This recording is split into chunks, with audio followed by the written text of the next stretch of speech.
大家好，我是小丽。我们今天来做一个孩子非常喜欢吃的小甜点——木糠杯。材料简单，做法也非常简单，一看就会。在盆中倒入280毫升解冻过的淡奶油。这个时候，我们可以根据个人的口味加入适量的炼乳。我家里没有炼乳了，所以后期加了一些白糖。用打蛋器高速打发，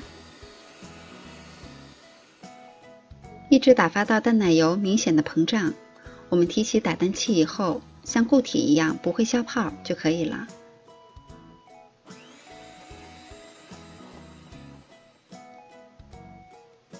然后把打发好的奶油装到裱花袋里。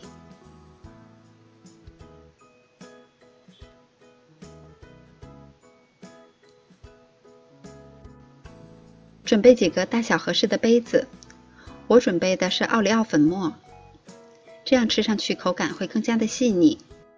先用小勺在杯底铺上一层，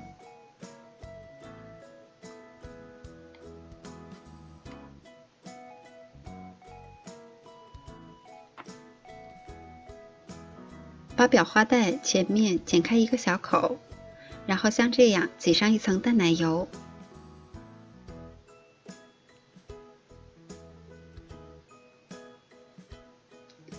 它的厚度可以根据自己的喜好来定，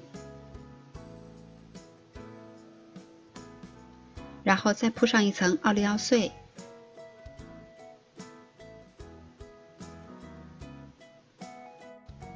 一直这样反复的操作就可以。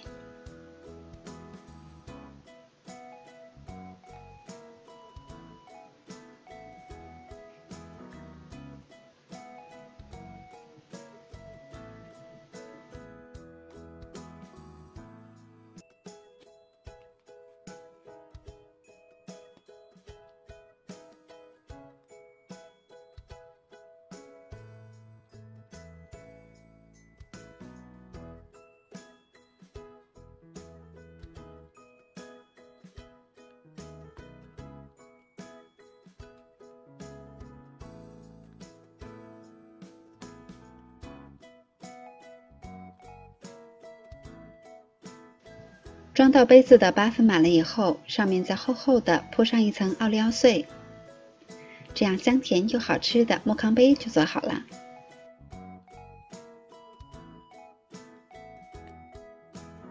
这样自己动手做小甜点，一会儿功夫就做出来好几个，孩子吃得开心，材料我们自己用着也放心。喜欢的朋友也赶紧试一下吧。我是小丽，喜欢我的视频请关注留言，感谢您的收看，明天见。